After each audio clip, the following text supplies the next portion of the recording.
pueden ser curadas por ahí. Obviamente siempre con un especialista en la respuesta, ¿no? Entonces, la arteria carótida interna que ustedes están viendo es importante porque no tiene ni una colateral a nivel extracraniano. Cuando ya entra en esa porción interna, va a tener múltiples ramas colaterales, entre ellas la más voluminosa, la arteria oftálmica, y sus ramas terminales, que son la arteria cerebral anterior y cerebral media. Entonces, de esa arteria oftálmica vamos a hablar, ya lo hablamos un poco, acerca de sus arterias, que va a llegar toda la zona ocular. Entonces, la arteria carótida externa va a tener 7 ramas principales, como lo hemos escrito, ¿no? Hemos hablado por qué cara sale. Bueno, entonces, ¿cuál sería entonces? Ahora vamos a hablar de las caras, vamos a hablar un poquito de las ramas. Entonces, la arteria tiroidea superior va a tener 2 ramas, ¿no? Una arteria tiroidea superior propiamente dicha, y otra, laringe superior. Entonces, esa laringe superior se va a dirigir ¿a dónde? A la membrana tiroidea, conjunto con el nervio laringeo superior. Y la tiroides superior nuevamente a su órgano diana. Ya. Entonces, en su trayecto también va a dar una rama esternocleidomastoidea, que va a estar irrigando la porción media del músculo esternocleidomastoideo. Entonces, esa parte no se olviden, porque pueden visualizar esa arteria durante el trayecto. Ojalá la puedan ver, ¿no? Entonces, después, la arteria lingual. La arteria lingual tiene un trayecto no tan sinuoso como la facial, pero tiene un trayecto adyacente, porque nace de la cara medial. ¿Adyacente a quién? Al músculo constrictor medio de la faringe. Entonces va sobre él. Y después se hace profundo. ¿Profundo a quién? Al músculo Biogloso. Entonces ese músculo biogloso es una importante referencia anatómica, porque profundo también al músculo biogloso, más profundo incluso que después va a pasar el nervio hipogloso. Entonces, y ahí va a formarse un triángulo muy importante, que vamos a tener que verlo en la cavidad bucal, ¿no? Es el triángulo del Pirogo, por favor, para que no se busquen. Y más adelante el triángulo de Beckler. Entonces, el tema de la adolescencia. Entonces, de la arteria facial, o la arteria faringe ascendente, va a ascender, va a ir por la cara lateral de la faringe, y va a dar sus ramas colaterales. Por favor, traten de buscarla porque nace de la cara posterior. Algunos dicen de la cara medial. También puede ser. Tercero, cuarto, la arteria facial. La arteria facial es la arteria más sinuosa de todas, porque tiene múltiples curvas, pero tiene 3 curvas importantes, ¿no? Está la curva faríngea, está la curva submandibular y la curva facial. Entonces, de todas esas curvas, las que vamos a poder ver nosotros va a ser la curva submandibular, en la cual vamos a ver una emergencia de una colateral antes de esa curva, que es la arteria submental. Y su trayecto hacia al ángulo del ojo vamos a encontrar aquí, vamos a encontrar múltiples colaterales, entre ellas los labiales superiores y labiales inferiores, que van a nacer a nivel de la comisura de la boca. Entonces van a seguir por el surco nasogeniano, van a dirigirse hacia el ángulo de la nariz. Ahí puede dar sus ramas, pueden dar ramas transversales de la nariz, pueden dar ramas hacia los músculos que hacen también, y finalmente las vamos a hacer con la rama terminal de la arteria. ¿Cierto? Entonces, este es el fin de la arteria. Siguiente, entonces, entonces, último, la arteria occipital. La arteria occipital tiene un trayecto posterior, porque también van a hacer en la cara posterior y se va a dirigir hacia la parte posterior del cuero cabelludo. Pero en su origen vamos a ver una emergencia, no una emergencia, va a pasar un nervio importante, que es el nervio del hipogloso. Y este nervio del hipogloso va a pasar en su cara inferior, en el origen de la arteria occipital. Va a pasar también a la cara lateral, de la arteria carótida externa y la cara anterior, externa, de la arteria carótida interna. También puede pasar a veces de la arteria carótida común. A veces, a veces, no digo que sea necesariamente. Entonces, el siguiente que nos toca va a ser el arteria auricular posterior. La arteria auricular posterior, de la que viene a la zona posterolateral del cuero cabelludo. Por favor, chicos, no se olviden. ¿Ya? Y de ahí pueden hacer una arteria, que es la arteria estilomastoidea.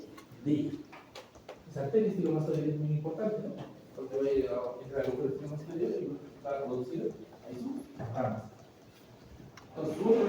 arteria occipital de la arteria mastoidea, ¿no? Entonces, amén de la arteria occipital que le estoy hablando, el otro origen de irrigación para el músculo esternocleidomastoideo sería la arteria occipital, que va a tener una rama proveniente de este, que va a estar irrigando la zona de inserción próxima de la apófisis mastoides. ¿Sí, chicos? Entonces, y por último, las dos ramas terminales que nosotros vamos a ver, ¿cuáles son? Temporal superficial y maxilar. Pues la maxilar ya lo hemos hablado con compañeros en los horarios. La temporal superficial, su final va a ser en las arterias frontales y parietales, anterior o posterior, anterior y posterior. ¿Ya? Entonces va a tener también ramas colaterales, las cuales podemos hacer la facial transversa y la cigomático orbital. ¿Cierto? Entonces la arteria facial transversa,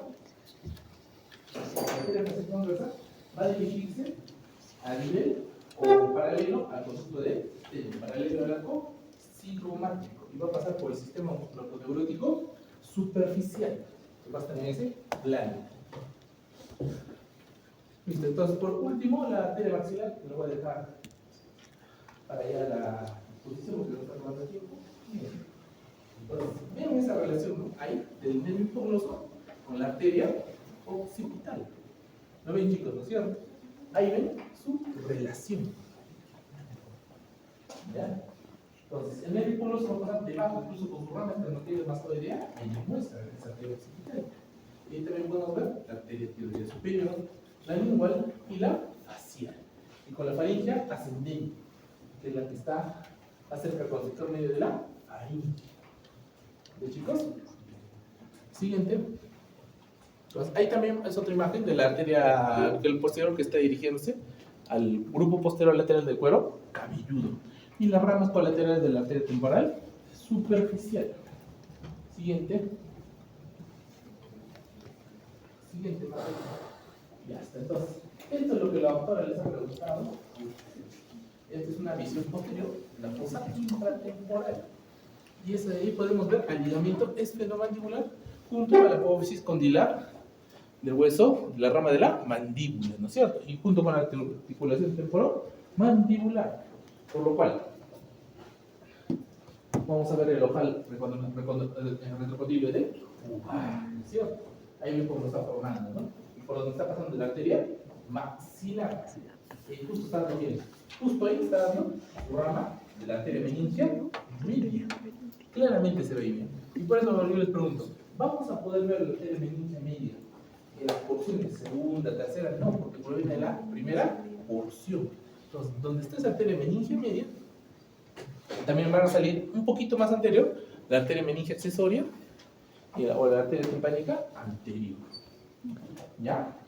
Entonces, ¿qué otra estructura más pasa ahí? Vemos el nervio auricular temporal. Y el nervio auricular temporal es su emergencia causal del tronco del nervio mandibular, ¿no? Junto con la alveolar inferior y el lingual.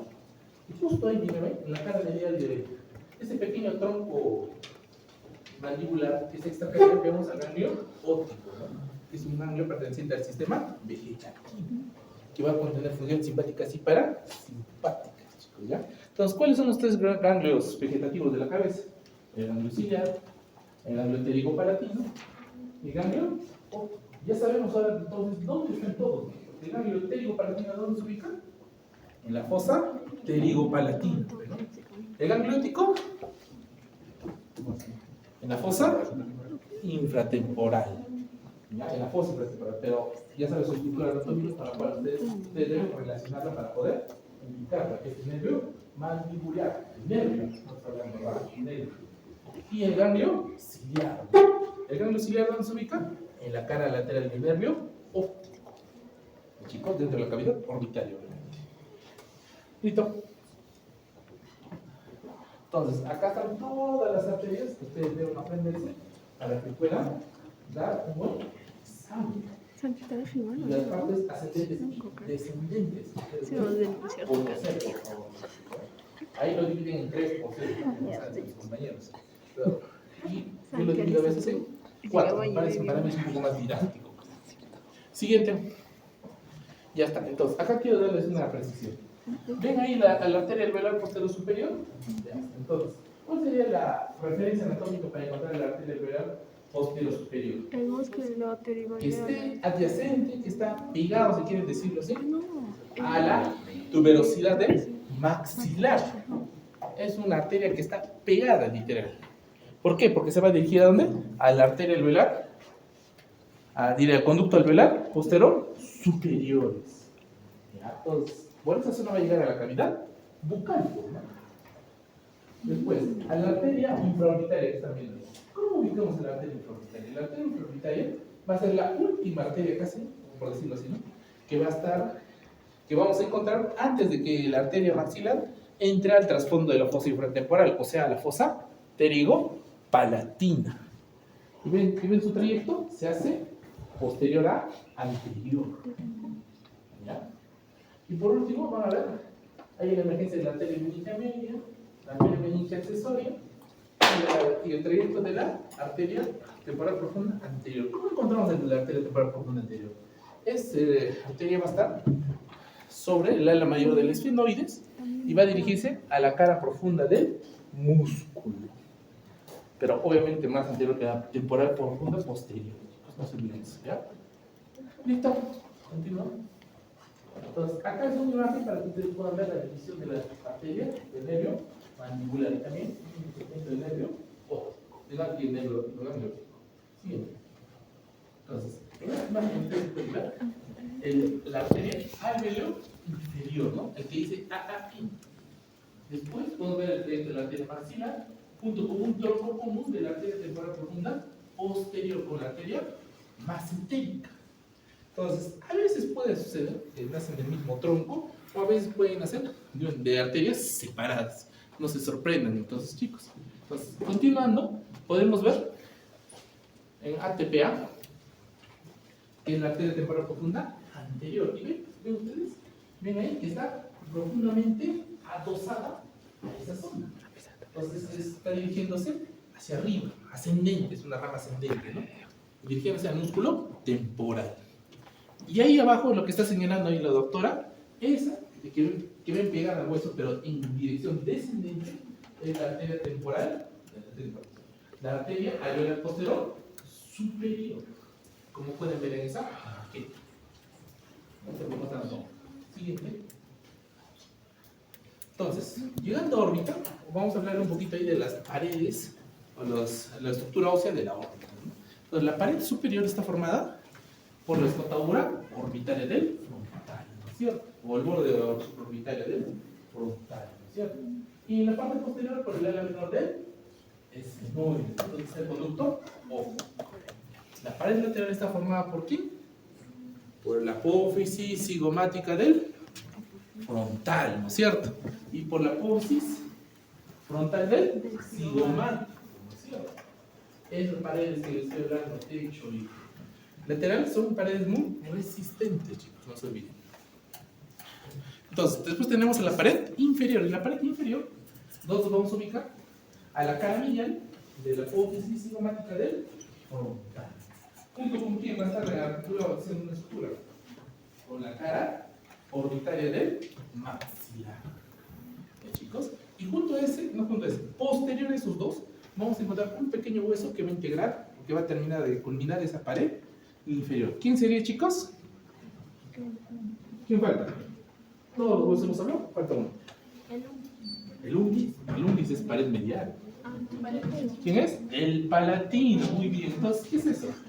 El palatino es una pequeña superficie triangular denominada como el reborde orbitario no articular de la apófisis orbitaria del hueso palatino. Esta es la pared. Y la pared medial, más fácil, ¿no? La apófisis medial, ¿quién es? La apófisis frontal del maxilar, con el hueso unguis, con la lámina orbitaria del hueso etmoidal, y ¿quién más? Y la parte o cara anterior del ala mayor del esfenoides.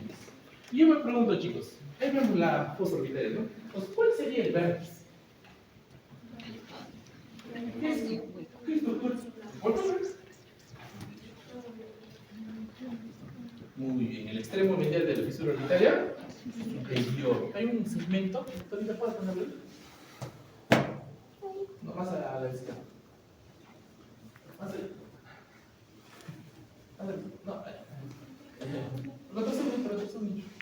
No, ahí. Más a la izquierda, más a la izquierda. Izquierda. No, hay un poquito de derecha. Más derecha. Justo donde termina la I, más derecha. Ahí, exacto. Entonces, ahí es vértice de la órbita. ¿Y por qué les pregunto eso? Ustedes dirán, ¿por qué soy tan insistente? Porque ahí es el lugar de inserción del anillo tendinoso de Zinc, ¿no es cierto? Donde van a estar naciendo los músculos rectos. Ya está. Entonces, eso no se olvida. Siguiente. Entonces, acá es un corte que nosotros vamos a tratar de ver las tres capas de la capa conjuntiva, coroides y retiniana. La conjuntiva está formada por la córnea, que es un sexto de la conjuntiva, y la esclera, que es los quintos sextos restantes del ojo, de la conjuntiva. Entonces, la córnea es una estructura transparente, que va a pasar la luz, muy importante. Y es una zona altamente sensitiva. Pues, ¿quién le da esa sensibilidad a la córnea? ¿Saben?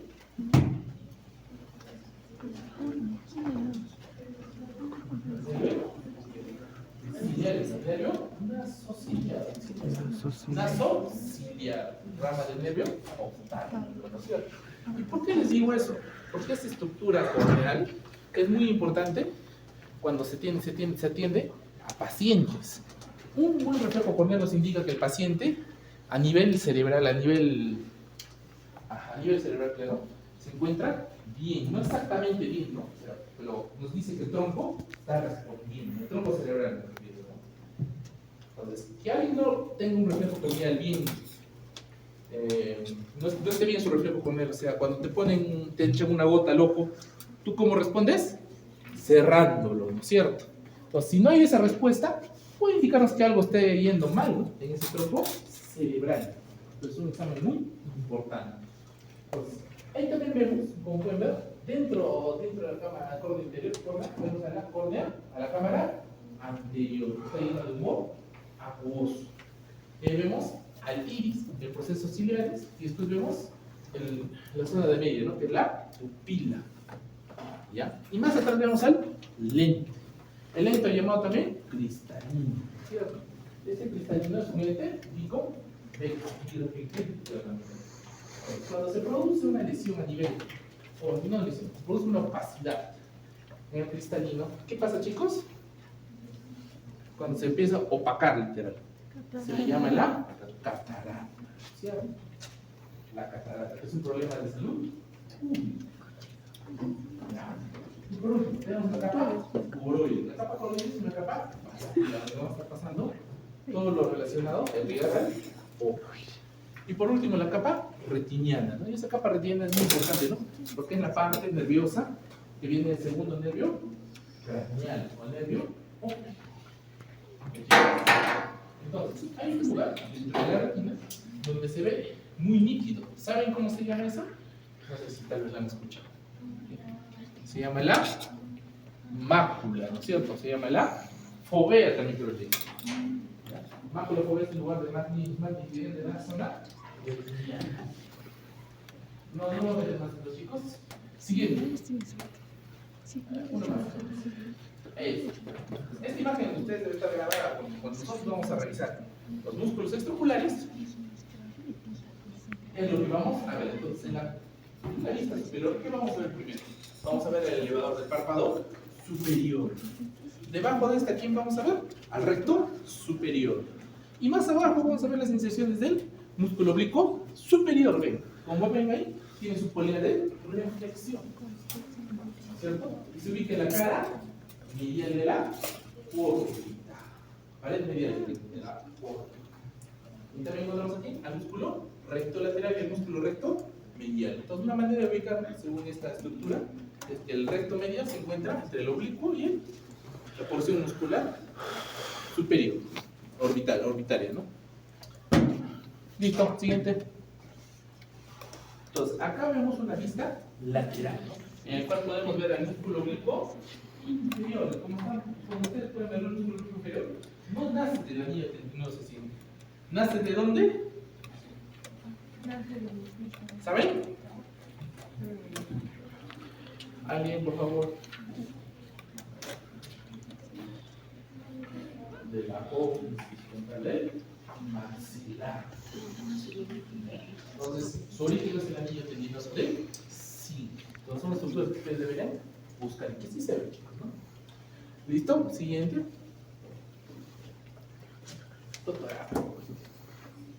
Entonces, acá ustedes están viendo una estructura. ¿Qué es lo negro? Entonces, esa está con negro, con la arteria. ¿Qué es? ¿Cómo se llama? Muy bien, es el seno cavernoso. Y ven ahí la división de los nervios, de los nervios dentro del seno cavernoso para posteriormente entrar a la órbita. Sí, ¿no es cierto? Entonces, si yo les pregunto, mira, desde ese segmento, están viendo que se está dividiendo el nervio oftálmico. ¿Ven, no? Desde ese punto. No se divide en la órbita, sino se divide mucho antes también. Y vemos la disposición de los nervios. ¿Y ven? El nervio entonces, ¿cómo va? Pegado a la arteria carótida interna. Y es el más profundo de todos. La excepción de no es excepción, de la sociedad es el un poquito más arriba. ¿Ya? Y pueden ver el ramo inferior y el ramo superior del óculo motor. Estructuras que sí se pueden ver en los ojos. Siguiente. Ya está. Entonces, esta imagen la voy a dejar ahí para que ustedes, cuando vamos a describir o vamos a ver las estructuras anatómicas, se ubiquen. Es la cara que deben ver siempre todo el ojo. Ya le dan primero a la glándula lacrimal. Eso nos va a decir cuál lado estamos. ¿Ya? Porque la glándula lacrimal siempre va a estar en el lado lateral. Y después vamos a tratar de ubicar a quién? Al nervio frontal. Porque el nervio frontal está siempre en la parte superior. En la parte superior. Y por último, si ya no me ubico estos dos, me tendré que ir a ubicar a un músculo, ¿no? ¿Qué músculo sería el que me daría el otro lado? El músculo oblicuo superior, ¿no es cierto? Porque es un músculo característico, ya que tiene una polea de reflexión, ¿no es cierto? Entonces, si yo me ubico con esos tres, yo cuando tengo un ojo suelto, digamos, voy a poder así reconocerlo. Chicos, entonces, en esta imagen lo dejamos. Pasemos a los nuestros delegados, pasen por favor.